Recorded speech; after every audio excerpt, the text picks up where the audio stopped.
Oke, halo, hai. Ketemu lagi bareng Miss Ais di video kali ini. Dan di video kali ini, Miss Ais akan move ke materi baru, yaitu tekanan pada zat cair. Kalau misalnya kemarin kita udah ngomongin tentang Pascal ya, kita sudah menggunjingkan si Pascal. Kali ini kita bakalan menggunjingkan, masih Pascal juga, tapi kalau kemarin tekanan yang dilakukan oleh zat padat, maka pada kali ini kita akan bahas tekanan yang dilakukan oleh zat cair. Ya, tentu kalian udah tahu lah bedanya antara zat padat dengan zat cair. Kalau zat padat itu, mungkin kalian perlu lagi tengok-tengok materi di kelas 7, bahwa zat padat itu adalah susunan partikelnya itu rapat gitu kan. Dan apalagi? Ya itu doang ya yang Miss tahu juga, yang Miss ingat juga cuman itu. Terus kalau zat cair tuh lebih renggang. Nanti kalau zat gas ya pasti beda lagi, lebih renggang lagi gitu. Dan itu yang akan kita bahas pada video kali ini. Dan mungkin kalian juga akan mendengar suara hujan atau mungkin suara suara guntur atau petir ya. Ya, nggak apa-apa lah ya. Karena memang cuacanya sedang hujan di luar sana. Karena kebetulan kita bahasa cair, kemudian turun hujan ya, pas lah ya. Kita langsung capcau aja ke bagian definisi dari apa sih sebenarnya tekanan pada zat cair ya, gitu kan. Sebenarnya ada istilah sendiri untuk kalau misalnya tekanan pada zat padat itu kan kemarin kayaknya nggak ada nama lainnya sih. Cuman kalau tekanan zat cair itu karena zat cair itu kalau nanti di SMA nanti kalian akan belajar lebih lanjut bahwa ada juga tekanan pada zat cair yang mengalir gitu kan. Nah, sementara yang akan kita bahas pada pada jenjang SMP ini adalah tekanan hidrostatik. Jadi, kalau hidro itu apa sih sebenarnya? Kalian tahu kan dari bahasa Latin ya, hidro itu adalah artinya air. Sedangkan statik, state apa ya? Jadi negara, state bukan state yang itu. Ya, statis itu maksudnya adalah dia cenderung diam atau istirahat, rest, atau ya dia tidak bergerak gitu loh, dia cenderung diam, jadi dia tidak mengalir, jadi aliran air tidak ada aliran air, jadi diam airnya. Kita akan bahas itu, yang akan kita bahas pada pertemuan kali ini gitu. Jadi kita nggak akan ngomongin kalau misalnya di laut itu ada ombak bergerak kena angin, itu gimana nanti tekanannya, nggak akan kita bahas gitu ya. Kemudian definisi lebih lanjutnya adalah tekanan yang diakibatkan atau disebabkan oleh berat zat cair itu sendiri kayak gitu. Karena kan zat cair itu juga punya massa kan, katakanlah ya pasti kita bisa mengukur massanya kan dari suatu zat cair, entah itu minyak goreng, entah itu air hujan, air laut, air apalagi air seni misalnya, terus apalagi ya banyak lah jenis-jenis zat cair ya, sirup gitu kan misalnya, kalau oil kayak petrol gitu loh, bahan bakar nah gitu kan, pasti mereka punya berat gitu ya.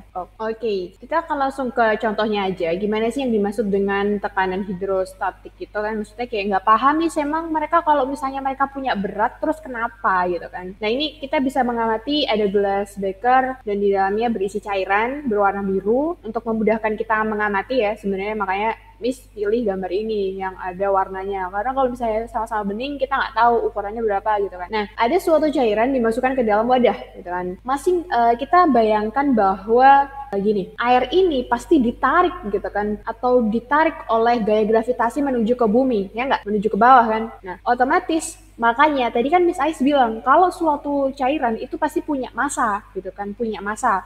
Nah massa dikalikan dengan gravitasi atau gaya tarik ke bawah oleh bumi, nah itu hasilnya adalah berat. Nah berat itu setara dengan gaya. Oke, mungkin kalian udah lupa. Jadi kalau misalnya, ini kan tadi ada gaya gravitasi ya, gravitasi ke bawah kan. Nah, gaya gravitasi ke bawah ini menyebabkan massa dikali dengan gravitasi, maka hasilnya adalah W. W itu adalah weight atau berat. Jadi sebenarnya beda. Istilah berat dengan massa itu beda dalam sains ya. Ini biasanya disebutnya berat gitu.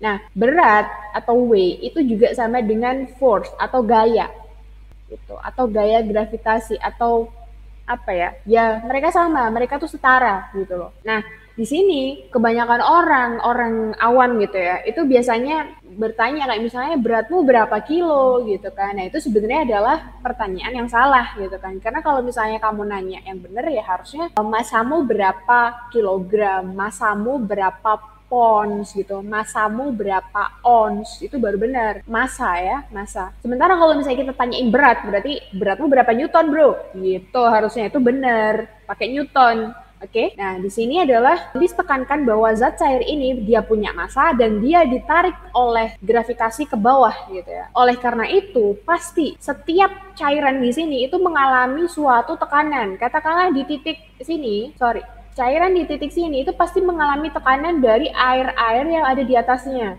Ya enggak? Ya. Kemudian yang ada di alas sini, gitu kan, misalnya ada cairan di bawah sini, itu pasti juga menerima tekanan dari cairan yang ada di atasnya sini gitu. Oke, skemanya kayak gini misalnya.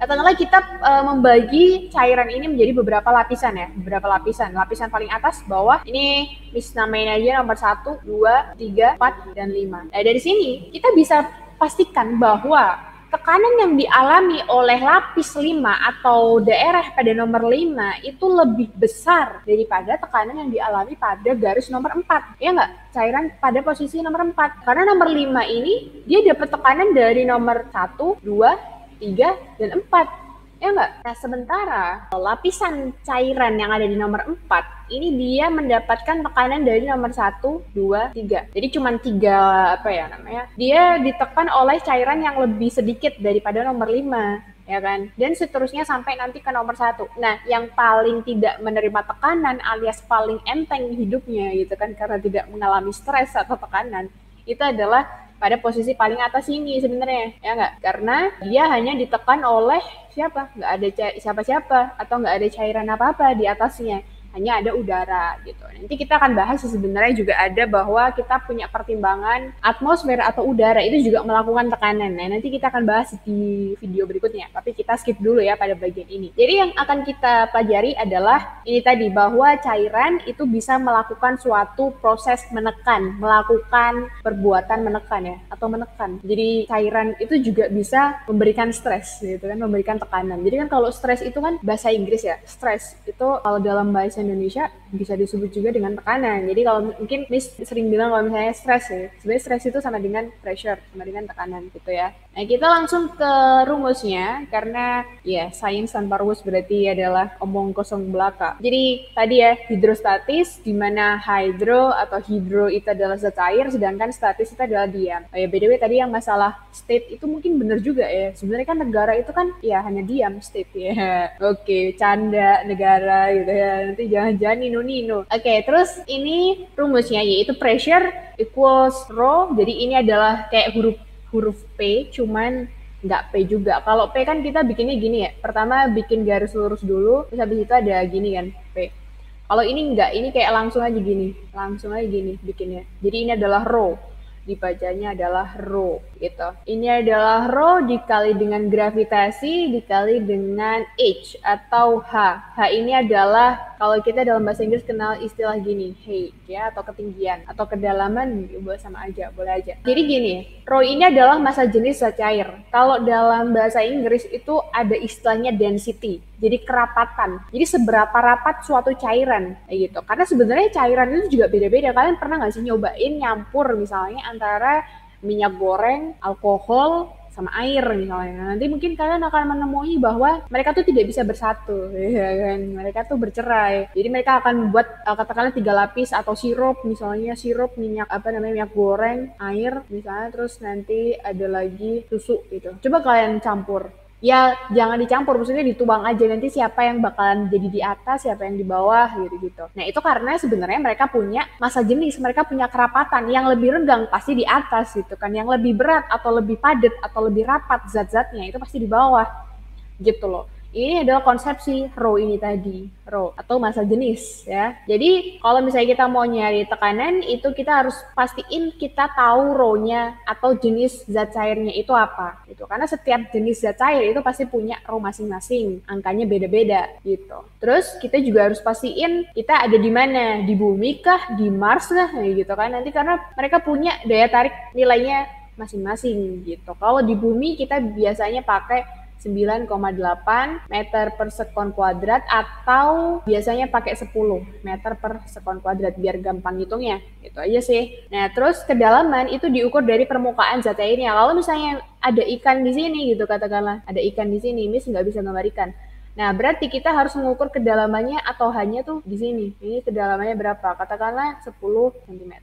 Kayak gitu. Oke, kita balik lagi ke topik yang tadi sebelumnya ada lapisan-lapisan cairan itu ya. Kita bisa membuktikan juga sebenarnya kalau kalian pengen membuktikan, kalian bisa bikin botol yang berlubang gitu, kalian lubangi pada ketinggian yang beda-beda. Nanti kalian akan temukan bahwa kalau misalnya kalian isi air itu pasti jarak pancurannya atau pancuran airnya itu akan beda-beda. Yang paling jauh itu adalah yang paling bawah gitu. Ini paling sampai sini kan gitu. Sementara kalau ini cuma sampai sini doang ya. Kalau yang paling atas itu malah cuma sampai sini doang. Yang paling jauh ya paling bawah karena dia yang paling tertekan gitu kan. Ibaratnya yang lapisan atau lubang paling bawah ini dia dapat tekanan cairan sebanyak ini ya nggak, makanya dia langsung wush gitu kan kayak jauh.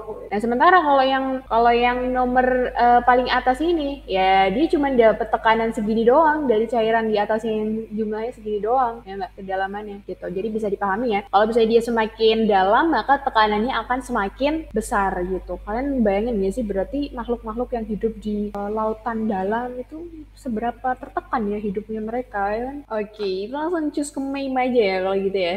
Nih, jadi ada tadi sebelum bikin presentasi ini sempat googling sebenarnya kalau di dalam laut dalam tuh ada apa aja sih gitu kan. Gimana caranya orang-orang itu bisa survive ketika mereka lagi diving. Jadi menyelam ya, bukan snorkeling. Kalau snorkeling kan cuma di permukaan, nggak pakai tabung gas gitu kan. Kalau diving kan benar-benar menyelam sampai kedalaman tertentu. Nah, gimana mereka survive gitu kan. Dan ternyata tabung gas yang mereka bawa oleh divers itu isinya adalah oksigen, nitrogen dan kawan-kawannya. Maksudnya ya gas campuran gitu, nggak sekedar oksigen doang gitu. Nah, dan ketika pada kedalaman lebih dari 30 meter katanya divers itu bisa mengalami nitrogen nekrosis apa ya. Jadi kayak dia mengalami seperti keracunan sih nggak juga, tapi kayak hilang kesadaran gitu. Dia kayak ada sesuatu yang menghambat pada telinganya, pada otaknya gitu-gitu. Dan bahkan kalau misalnya kita menyelam lebih dari 30 meter di bawah permukaan air gitu ya, lebih dalam, lebih tinggi, lebih besar daripada 30 meter, itu akan menyebabkan kita kehilangan pendengaran karena kita bisa merusak gendang telinga. Karena kita tahu kita itu kan hewan air. Kita itu hewan darat, kita tinggal di darat. Terus tiba-tiba kita dipaksa untuk menyelam gitu ya. Dimana ketika kita menyelam itu berarti terjadi tekanan karena kita biasanya hanya ditekan oleh atmosfer udara kan, atmosfer udara yang mana udara itu ringan coy gitu kan, nggak kayak air. Nah kita masuk ke air dengan kedalaman lebih dari 30 meter, kalian bayangin nggak sih 30 meter itu seberapa? Mungkin rumah kalian tuh lebarnya berapa meter, coba kalian ukur atau kalian tanya orang tua kalian, terus bayangin 30 meter, ada tuh divers yang kayak gitu dan dia kehilangan, rusak genang telinganya gitu-gitu karena ya itu tadi, kita tidak diciptakan untuk berada pada kedalaman yang lebih dalam daripada 30 meter gitu loh. Terus kenapa Miss gitu kan, ya nggak apa-apa sih, itu kayak random trivia aja buat kalian supaya kalian mungkin kalau punya cita-cita jadi divers ya mungkin kalian harus punya peralatan yang so sophisticated gitu, jadi kayak yang canggih banget supaya mungkin organ pendengaran kalian tidak rusak gitu. Dan ini ada meme dimana ada orang dia udah mencapai lebih dari 300 meter kedalaman air, and then he said like it is a wonder fish can survive down here, the pressure must be incredible. Jadi kalau misalnya ada ikan yang bisa survive di sana gitu kan, pasti ikannya itu mengalami suatu pressure atau tekanan yang luar biasa karena lebih dari 300 meter kan gitu. And then tiba-tiba ada ikan datang ngomong wanna try drugs karena apa? Karena sebenarnya ketika ada orang gitu ya yang bahkan dia menyelam lebih dari 300 meter, bisa dipastikan dalam kedalaman 300 meter itu dia udah nggak sadar sebenarnya. Dia kayak orang konsumsi narkoba atau drugs gitu ya, yang bikin dia hilang sadar, ngefly rasanya. Makanya ngelihat ikan terus kayak nawarin mau nyobain narkoba coy gitu, kamu sampai ke sini gitu. Jadi narkoba itu nggak harus kalian konsumsi narkoba atau kalian suntik narkoba ke dalam tubuh kalian, dan jangan sampai juga kalian kayak gitu ya, karena dengan menyelam pun kalian bisa dapetin sensasi yang sama gitu loh maksudnya. Oke, terus ya ini juga mirip kayak gitu. Aku udah nyampe nih di dasar laut gitu yang lebih dari 300 meter di bawah laut gitu kan, dan tekanan di sini tuh bener-bener gede banget gitu kan. Terus ada ikan yang mana try drugs gitu, pengen nyobain narkoba bro gitu. Gak tahu ini halusinasi atau enggak, Miss nggak tahu nih sebenarnya ikannya ini adalah ikan imajinasi dari orangnya itu atau emang beneran ada ikan yang bisa bertahan di deep sea sana. Iya ada juga sih ikan yang ini, jadi bukan khayalan ya mungkin ya. Dan ini yang terakhir ada ikan di mana dia tuh tinggalnya bener-bener di dasar laut. Jadi itu ada kayak apa namanya kayak tanah gitu kan, terus ada ikannya. Dan mungkin ini juga di take-nya tuh pakai robot gitu, kamera robotik gitu mungkin yang emang disuruh untuk menyelam terus mengirim gambarnya lewat teknologi tertentu, mungkin internet mungkin atau something. Terus me in real life tuh ya kayak ikan ini, ya ikan ini tuh kan atau makhluk ini tuh udah beradaptasi terhadap tekanan yang wah benar-benar gede dan juga kegelapan yang benar-benar mengoperasi gitu. Nah, kalau mungkin bedanya kalau kita di real life tuh ya kita nggak sampai oppressive darkness juga sih, karena kita masih bisa lihat matahari, apalagi kita tinggalnya nggak di kutub gitu kan, karena kita negara tropis ya, kita masih bisa ngelihat setengah tahun tuh rata lah ya, bahkan kita 12 jam bisa siang hari, nggak kayak negara-negara lain yang mungkin siang harinya cuman 1 jam atau bahkan malam terus gitu ya dalam beberapa bulan tertentu. Nah kita tuh beruntung tinggal di ekuator atau negara tropis ya gini. Dan paling pressure-nya bukan air juga kayak ikan ini. Kalau ikan ini kan kasian banget ya, udah hidupnya di tempat gelap gitu kan, tekanannya tinggi. Kita tekanannya paling ya tekanan, kita juga termasuknya dapat tekanan tinggi karena kita hidupnya pada lapisan atmosfer paling bawah gitu kan. Kita nggak ada di lapisan paling atas atmosfer gitu kan. Ya itulah random trivia kali ini ya. Kita langsung lanjut ke contoh soal yang berkaitan dengan tekanan pada zat cair. Oke, jadi ceritanya ada seekor ikan di bak mandi ya, di titik Q ini. Nah, kemudian diketahui massa jenis air. Massa jenis air ini adalah simbolnya Rho ya. Kemudian percepatan gravitasi, berarti simbolnya adalah G, yaitu 10. Ini 1000, yang ini tadi. Tekanan hidrostatisnya berapa? P-nya berapa? Yang diterima ikan. Oke, ikannya di sini kan tadi. Kita udah tahu ada Rho, ada G, kita tinggal cari hanya. Hanya berapa ya? Hanya ini ya. Hanya sama dengan 80 cm. Nanti kita harus ubah ke dalam meter. Oke, jadi kita perlu tulis di sini diketahui ya. Kita ketahui bahwa Rho-nya adalah 1000 kg per meter pangkat 3, kemudian gravitasinya adalah 10 Newton per kilogram, kemudian ketinggiannya adalah 0,8 meter. Nah, yang ditanyain adalah berapa P-nya atau pressure-nya. Oke, kita hitung di sini. Pressure itu adalah Rho dikalikan dengan G dikalikan dengan H. Jadi kita tinggal masukkan aja angkanya 1000 kg per meter pangkat 3. Jadi sebenarnya meter pangkat 3 itu kan bisa ditulis meter kali meter kali meter. Ya, Miss Ais lagi nyari kerjaan nih. Apa kan? 10 Newton per kilogram. Nanti akan Miss Ais tunjukkan sesuatu. Kemudian 0,8 itu setara dengan 8 per 10. Jadi meternya ada di atas ini ya. Oke, kemudian so what Miss? Ya tinggal dihitung. Kan. Tapi nggak boleh sembarang hitung karena kita juga harus perhatikan satuannya. Gini, jadi yang mau Miss Ai sampaikan itu adalah bahwa kalau misalnya kalian tuh bener-bener nggak tahu rumusnya, kalian tuh bisa menggunakan ini loh, satuannya ini kan ada nih, yang di opsinya tuh ada Newton per meter kuadrat gitu kan. Nah, kita bisa coret ini karena meter di bawah dengan meter di atas kan bisa dicoret nih, ya kan? Terus kilogram di atas sama kilogram di bawah bisa dicoret nggak? Bisa.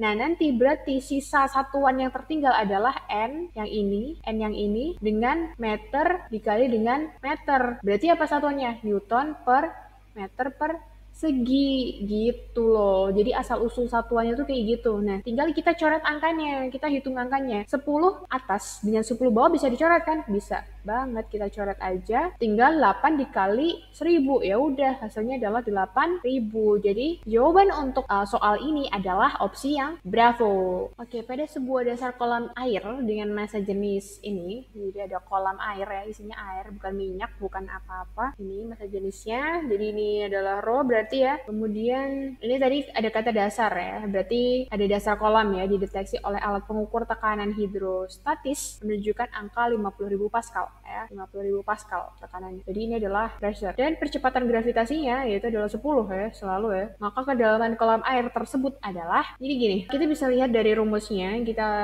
harus tahu pressure sama dengan Rho dikali gravitasi dikali dengan H gitu kan. Nah, kita udah tahu Rho-nya ya, kita bisa contreng di sini. Rho-nya udah tahu, pressure-nya udah tahu, G-nya udah tahu, yang ditanyain tuh yang H-nya, ya kan? Kita bisa cari tahu H-nya ini langsung dari rumus ini. Jadi kita bisa tuliskan persamaan kayak gini. Nah ini misalnya kasih simbol kotak, terus ini adalah segitiga, terus ini adalah love gitu ya misalnya. Ini kita bisa asumsikan perkalian biasa ya. Perkalian biasa misalnya adalah 10 itu sama dengan 2 kali dengan 5. Nah hanya ini sama kayak gini sebenarnya, sama aja. Nah, kalau misalnya kita mau cari H, berarti caranya gimana? Mau cari H nih, atau mau cari angka 5? Kalau mau cari 5, berarti 10 dengan 2-nya nih diapain nih? Ditambah, dibagi, dikali, atau gimana? Ya 5 itu kan didapat dari 10 bagi 2, ya nggak? Berarti kalau misalnya kita mau nyari kotak gitu kan, kotak itu sama dengan love dibagi dengan segitiga.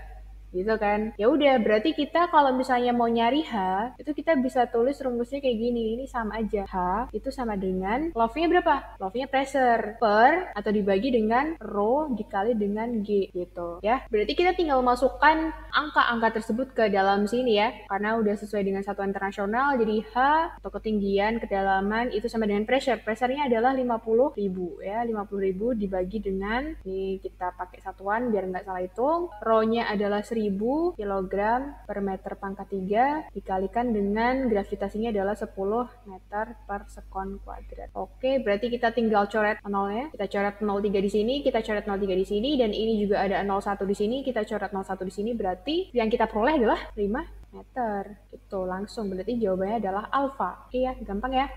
Oke, di sini ada dua bejana A dan B diisi dengan zat cair yang berbeda massa jenisnya. Mungkin yang satu diisi dengan susu, yang satu diisi dengan sirup. Ya. Jika tekanan di dasar A sama dengan 4/5 tekanan di dasar B. Oke, jadi Miss Ais gambar dulu. Ini ada bejana A, ini ada bejana B. Gitu kan. Bejana A ini di dasarnya sini ya, dia tekanannya adalah 4/5 B. Nah, sedangkan B-nya tekanannya berapa?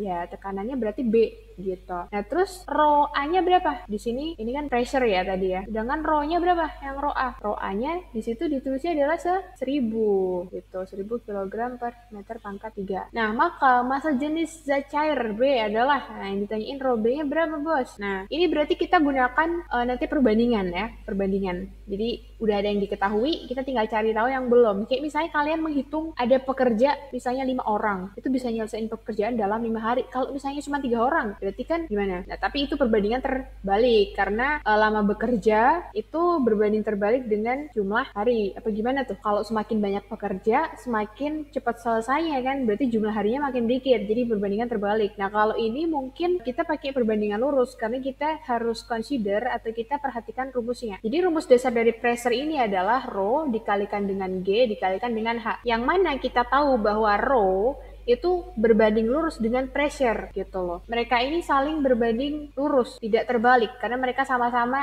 pas banget, gak ada pembilang penyebutnya. Jadi mereka sama-sama setara atau sejajar, sama-sama bilang. Kalau ada per satu pun ya udah mereka sama gitu loh ya. Jadi mereka adalah berbanding lurus. Oke, jadi kita bisa tuliskan untuk mengatasi persoalan nomor ini dengan menggunakan prinsip sederhana matematis, yaitu perbandingan lurus. Semakin besar massa jenisnya atau semakin rapat gitu ya, berarti semakin tekanannya juga semakin gede berarti di dasarnya ya kan. Oke, kita bisa tuliskan gini, rho di dasar A per rho di dasar B itu sama dengan pressure di A per pressure di B sama dengan rho cairan di bejana A dibagi dengan jenis zat yang ada di bejana B gitu ya. Oke, kita tuliskan rho A-nya ada berapa? Rho A-nya adalah 4/5 B. Pressure B-nya berapa? Ya B berarti gitu aja. Kemudian rho A-nya adalah 1000 ya, 1000 kg per meter pangkat 3 dibagi dengan yang ditanyain adalah rho B. Dengan prinsip matematis ini kita bisa nggak nyoret antara B dengan B? Bisa, karena B ini sama kan atas bawah, kebetulan sama-sama. Udah kita coret. Terus kalau ada persamaan kayak gini gimana caranya? Ini dikali ini ya kan, dikali ini sama dengan ini dikali ini gitu kan. Jadi kita bisa tuliskan 4/5 rho B itu sama dengan 1000 kg per meter pangkat 3 ya kan. So rho B nya berapa? Rho B sama dengan berapa? 1000. Ini boleh ya tadi pakai prinsip kotak itu tadi ya, kayak misalnya ya, ini log itu sama dengan kotak kali dengan segitiga. Untuk mencari segitiganya berarti caranya gimana?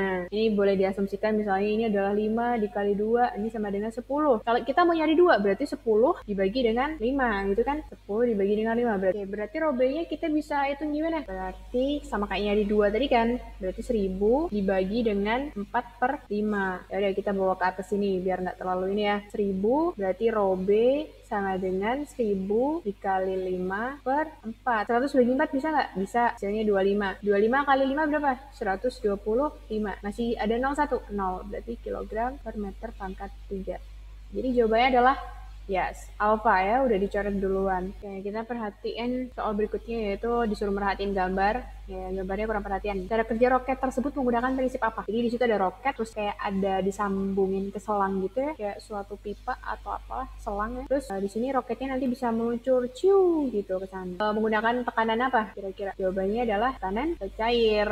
Kenapa bisa gitu? Oke, jadi gini. Sebenarnya roket-roket kayak gini tuh bisa melaju atau bisa naik ke udara bebas ya, itu karena ada tekanan dari zat cair. Karena ini adalah sebenarnya roket air. Ini kan ada airnya nih. Airnya akan terdorong ke sana dan ini yang akan mendorong dia supaya dia bisa naik ke sana. Gitu. Ya. Jadi ini adalah kayak prinsip aksi reaksi ya. Ada aksi ke sana, reaksinya ini ke sana gitu. Ini hukum Newton keberapa? Hukum Newton ketiga ya. Ada aksi reaksi. Terus skema kerjanya kayak gimana? Kemudian tadi Miss juga udah sempet nyari, kurang lebih kayak gini. Kita lihat lagi ya. Jadi pertama sebenarnya ada sedikit tambahan udara dimasukkan ya. Udara masuk, kemudian mendorong air ke bawah. Ya udah, ini terbang. Makanya di sini kayak ada pompanya ini untuk memasukkan udara ke dalam ke roket airnya ini, karena nanti kalau misalnya kemasukan udara, berarti udaranya ini kan nanti akan menekan zat cairnya itu kan ke bawah. Nanti zat cairnya akan menekan ke bawah ke sini. Dia akan terdorong ke atas ke sana. Oke, jadi jawaban untuk opsi ini adalah cicak. Oke, ada soal lagi biasanya tentang ikan ya. Emang cuman ikan doang yang hidup di air ya. Kenapa tidak kata gitu sekali-kali? Ekor ikan berada pada bak air ya. Bak air kayak gini. Terus massa jenis air seperti biasa ya, berarti ini adalah rho, percepatan gravitasinya adalah 10, tekanan hidrostatisnya berapa? Ya biasa lah ya, rho dikalikan G dikalikan dengan H ya rumusnya ya, berarti rho-nya berapa? Rho-nya 1000 kg per meter pangkat 3 dikalikan dengan gravitasinya adalah 10 Newton per kilogram, kemudian dikalikan dengan kedalamannya berapa? Nah, hanya ini yang perlu kita hitung dengan hati-hati, karena di sini ada 140, itu adalah keseluruhan tinggi airnya, kemudian dari dasar itu tinggi si ikan ini adalah 60. Berarti sisanya berapa? Sisanya di sini. Berarti kan ini ada 60 nih. Berarti sisanya di sini adalah, ayo berapa? 140 dikurangi 60? Ya, ada 80 ya berarti di sini ya. Oke, jadi ini adalah 0,8 bar. Lalu gimana? Berarti ini bisa kita tulis 1000 dikalikan 10 dikalikan 8 per 10 ya, kayak tadi ya. Berarti hasilnya adalah 8000 Pascal. Jawabannya adalah bravo ya. Oke. Kita perhatikan di sini ada dua benda ya. Bendanya itu beda kedalaman gitu. Yang X-nya tuh lebih tinggi daripada si Y. Nah, kebetulan nih cairannya ini adalah cairan minyak ya. Massa jenisnya 800. Kalau air kan biasanya 1000 tuh tadi. Ini minyak. Minyaknya itu kebetulan di sini ditulisnya 800. Nah, tekanan hidrostatis yang dialami benda X ya. Ini kita tulis aja di sini. Berarti Px adalah 16.000. Terus benda Y di sini 20.000. Masuk akal? Masuk akal, karena di sini Y ini lebih tinggi ya, bukan lebih tinggi, lebih dalam posisinya daripada si X. Kalau si X hanya ditekan oleh air yang ada di sini, ya kan? Kalau Y, wah ditekan oleh air segini, gitu kan? Terus percepatan gravitasi ya sama ya, percepatan gravitasi ini baik benda X maupun Y sama, selisih kedalaman X dengan Y berapa? Ya udah kita hitung aja berarti tekanan X-nya berapa. Kita cari di sini Px sama dengan rho-nya sama ya, sama-sama minyak kali gravitasinya juga sama, hanya yang beda nih. Bisa dicari nggak? Tapi bisa dong. Karena kita udah tahu berarti di sini adalah 16.000 Pascal dikalikan dengan rho-nya adalah 800 ya, tidak berubah karena sama-sama minyak, dikalikan dengan gravitasinya adalah 10 Newton per kilogram ya. Ini sama aja, 10 meter per sekon kuadrat juga sama aja, dikalikan dengan hanya yang jadi tanda tanya. Mau dihitung langsung atau pakai rumus yang kayak tadi perkalian Miss Ais pakai kotak love dan segala macam juga boleh, mau dihitung langsung juga boleh ya, sebenarnya bebas aja. Miss cuman kasih tahu jalan lain aja biar kalian nggak bosen ya. Nah, kalau udah mentok kayak gini terus gimana? Kita berarti ya mau nggak mau tetap gunain tadi ya kotak itu tadi ya. Ini misalnya adalah segitiga, ini kotak, ini adalah love misalnya. Wah, love-nya kegedean. Soalnya ini adalah 10, itu sama dengan 5 dikalikan dengan 2. Berarti kalau misalnya kita mau nyari 2 gitu kan, segitiga, itu sama dengan, ini kan, ini kita anggap segitiga kan, ya enggak? Berarti love dibagikan dengan kotak, love dibagikan dengan kotak. Jadi kita isi aja kalau gitu. H sama dengan 16.000 Pascal dibagi dengan 8.000. Hasilnya berapa? Coret 16 bagi 8 berapa? Berarti 2. Berarti kedalaman si X ini adalah 2 meter. Nah, lalu berapa kedalaman dari si Y? Berarti ini HX ya. Kalau kedalaman dari si Y berarti kita tinggal cari aja, hitung juga sama. Kita pakai warna lain biar kalian nggak bingung. PY sama dengan rho dikali B dikali H. Oke, berarti rho-nya berapa? Masih 800. Ini nggak tulis satuannya ya, tapi jangan ditiru. 800 dikali 10 dikali hanya berapa? Ini ada 20.000. Oke, berarti ini ada 8.000 kali H, terus ini ada 20.000. Tadi gimana nyari HY-nya berapa? HY-nya adalah 20.000 dibagi dengan 8.000. Oke, kita coret 3. 20 bagi 8 itu berapa? Bisa dibagi 4 kan dua-duanya? Bisa. 20 dibagi 4 berapa? 20 dibagi 4, ini juga dibagi dengan 4. Berarti 5/2. Oke, 5/2 itu berapa? 2,5 meter. Lebih dalam kan dia. Nah, berarti selisihnya berapa? Di sini yang ditanyain apa? Selisih. Ya, jangan sampai salah. Selisihnya berapa? Berarti 0,5 meter. Jawabannya adalah delta. Bahas soal terakhir ya, untuk di latihan zat cair ini. Perhatikan data berikut, ada volume, ada kedalaman, ada massa jenis, ada gravitasi. Faktor yang mempengaruhi tekanan dalam zat cair ya. Ini berarti kita reverse lagi ke rumusnya. Pascal pressure itu sama dengan rho dikalikan dengan G dikalikan dengan H. Kita tahu bahwa yang mempengaruhi tekanan ya kan, tekanan itu kan berarti yang ini ya. Oke, mungkin harus pakai warna lain. Jadi kan tekanan yaitu sama dengan pressure. Dipengaruhi oleh apa? Dipengaruhi oleh yang ada di sebelah kanan ini gitu ya. Oke, berarti gravitasi ada nggak? Ada dong, berarti 4 ini benar. Terus ini gravitasi udah ya, gravitasi udah. Massa jenis zat cair, rho-nya benar ya, berarti ini pengaruh juga. Terus apa? Kedalaman zat cairnya benar juga. Terus volumenya, volumenya tuh nggak ada di rumus, berarti salah nih ya, yang nomor 1 salah. Berarti yang ada nomor 1-nya kita coret aja. Ya udah jelas banget kan, jawabannya adalah delta gitu ya. Oke, jangan lupa untuk subscribe Miss Ais, dan juga biar nggak ketinggalan kalau misalnya Miss Ais upload random atau meme terbaru atau materi terbaru. Dan jangan lupa dikerjakan kuisnya seperti biasa, misalkan kasih waktu mulai dari sekarang sampai pertemuan berikutnya. Kuisnya seperti biasa, linknya ada di description box. Oke guys, thank you and see you on the next video. Bye-bye.